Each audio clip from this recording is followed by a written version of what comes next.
does not support having another referendum, who joins me now. Well, your thoughts now that the party you represent says there should be another vote on this.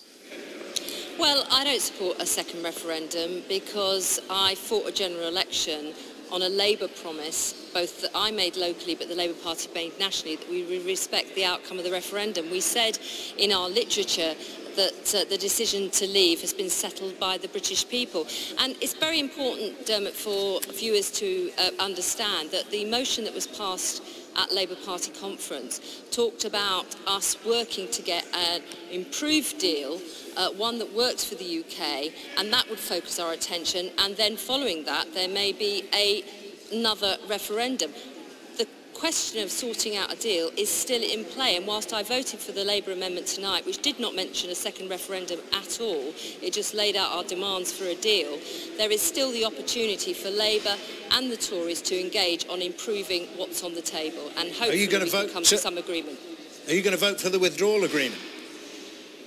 Well, I have to see the final deal. I've been working very hard since we came back to Parliament after Christmas to secure protection for workers' rights, for health and safety and for the environment, to ensure that we don't lose the standards we share with the EU, but also we don't fall behind in the future. And I'm very pleased with some of the discussions we've had, because I think they very much tick many of the boxes that Labour have been asking for. So I'm still working on that, because that is very important to me, as it is important to Labour. It's one of our key red lines to supporting an improved deal.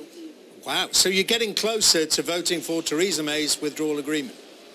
What I've always said is that I will support a deal that works for the people of Doncaster that I represent, but also for the country. I think it's important that we get a deal, a headline deal, that allows us to move into the next stage where we can get into the more detailed discussions around trade and security. And to be honest, it seems to me that is very much part of what Labour has been arguing ever since the referendum result. What we need to do now, and by we, I think the Labour front bench, as well as the Tory front bench, the Prime Minister and Jeremy Corbyn, need to work harder to ensure that there can be some meeting of minds on the way forward, because I think the public, to be honest, many people who voted leave or remain, believe that government and Parliament should get on with this and sort out a deal. That's certainly the message that I hear on the doorsteps in Doncaster.